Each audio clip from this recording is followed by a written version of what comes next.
Hello Leo, Sun, Moon Rising and Venus Signs. Kamusta kayo? Sana po'y nasa mabuti kayong kalagayan. Welcome back po sa Star Tarot. At kung bago kayo rito, welcome din po kayo. Please subscribe, like, share my videos, and leave me a comment kung naka-resonate po kayo. Thank you. So first card na Leo, we have toxic behavior.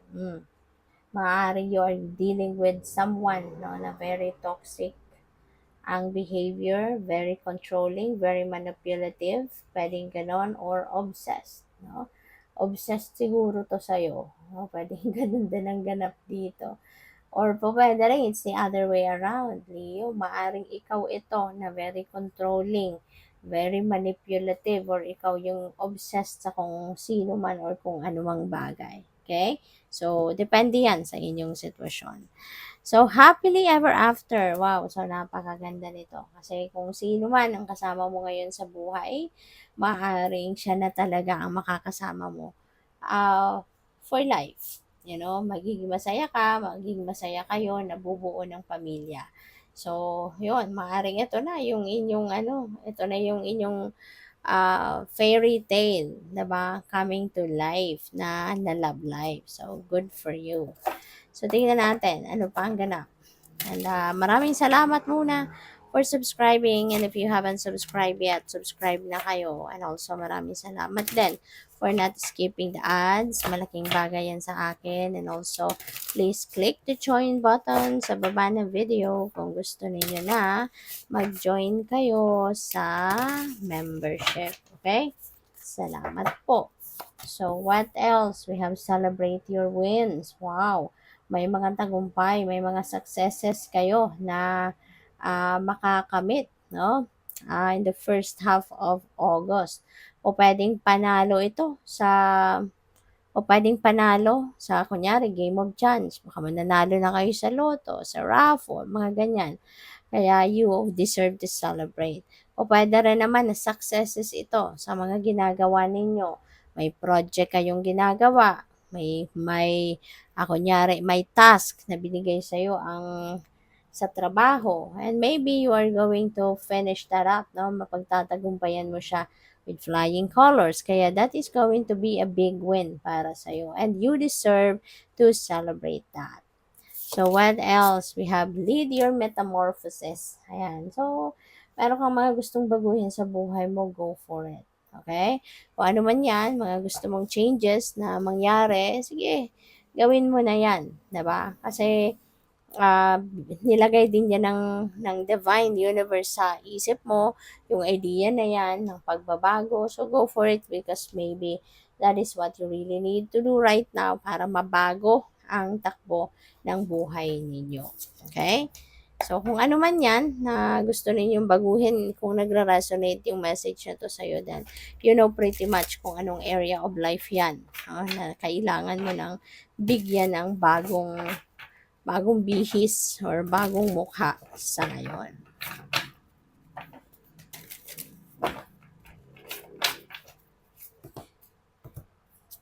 So, we have 4 of swords. Ayan. So, pagod kayo. No? Parang pagod, nahihirapan. Makalagi kayong antok, lagi kayong busy, marami kayong ginagawa. Kaya parang exhausted kayo.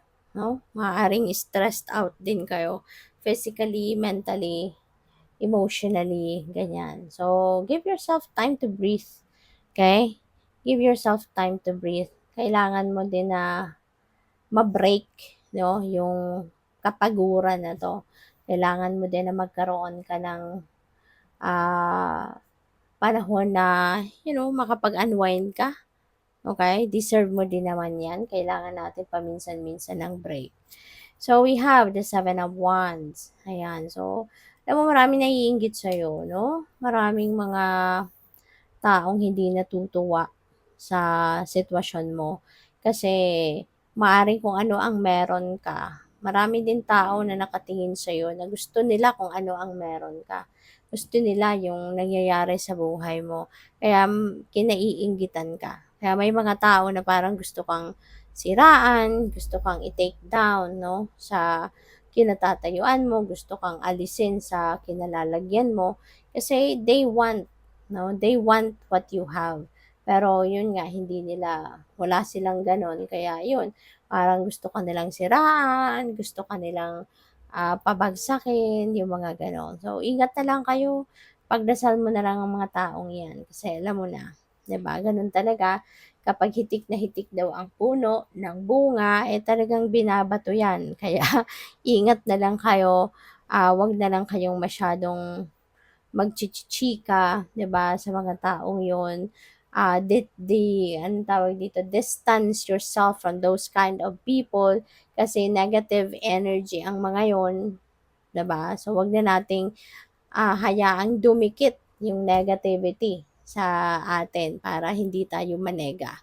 So, what else? We have Knight of Cups. Meron ditong manliligaw. Pwedeng ikaw ay manliligaw kung single ka pa. At pwede rin naman na ikaw ang liligawan kung ikaw ay single pa lalo-lalo na. So, meron dito magpapaka-romantic, no, na lalapit sa inyo at talagang kukunin ng merong romantic interest ito sa inyo. Maaaring gustong-gusto ka nito noon pa. Pero ngayon, ayun, hindi na siya magpapatumpik-tumpik pa, hindi na siya magpapamamaya-maya na, he is really going to approach you na, no? At liligawan ka na talaga nito. For some of you naman, meron ako napipick up dito na po pwedeng merong magsusorry, merong mag-a-apologize, kung merong nagkasala sa'yo, merong nagawang pagkakamali sa'yo, maari ngayon, parang mabubuhayan din ang loob niya na humingi ng tawad sa'yo, 'di ba? Mag-apologize, mag-sorry sa'yo. Ngayon lang niya na pagtanto na meron siyang pagkakamali and ayaw din niya na merong mabigat sa dibdib, kaya maglalakas ng loob na siya na mag-sorry sa'yo. So, we have the Six of Pentacles. Ayan. So, maganda rin to. Kasi si Six of Pentacles, this is abundance and prosperity.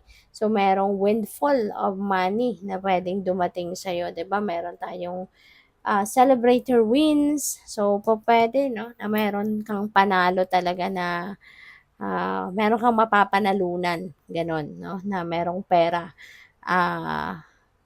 May perang involved dito. So, you're going to be abundant, you're going to be prosperous, and because of that, hindi mo lang din, mapagbigay ka, matulungin ka, kaya hindi mo rin naman yan sasarilinin, hindi mo rin naman yan kukunin lahat, 'di ba?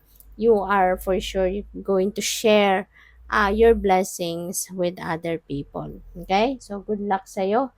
Thank you for watching. Love and light. Namaste.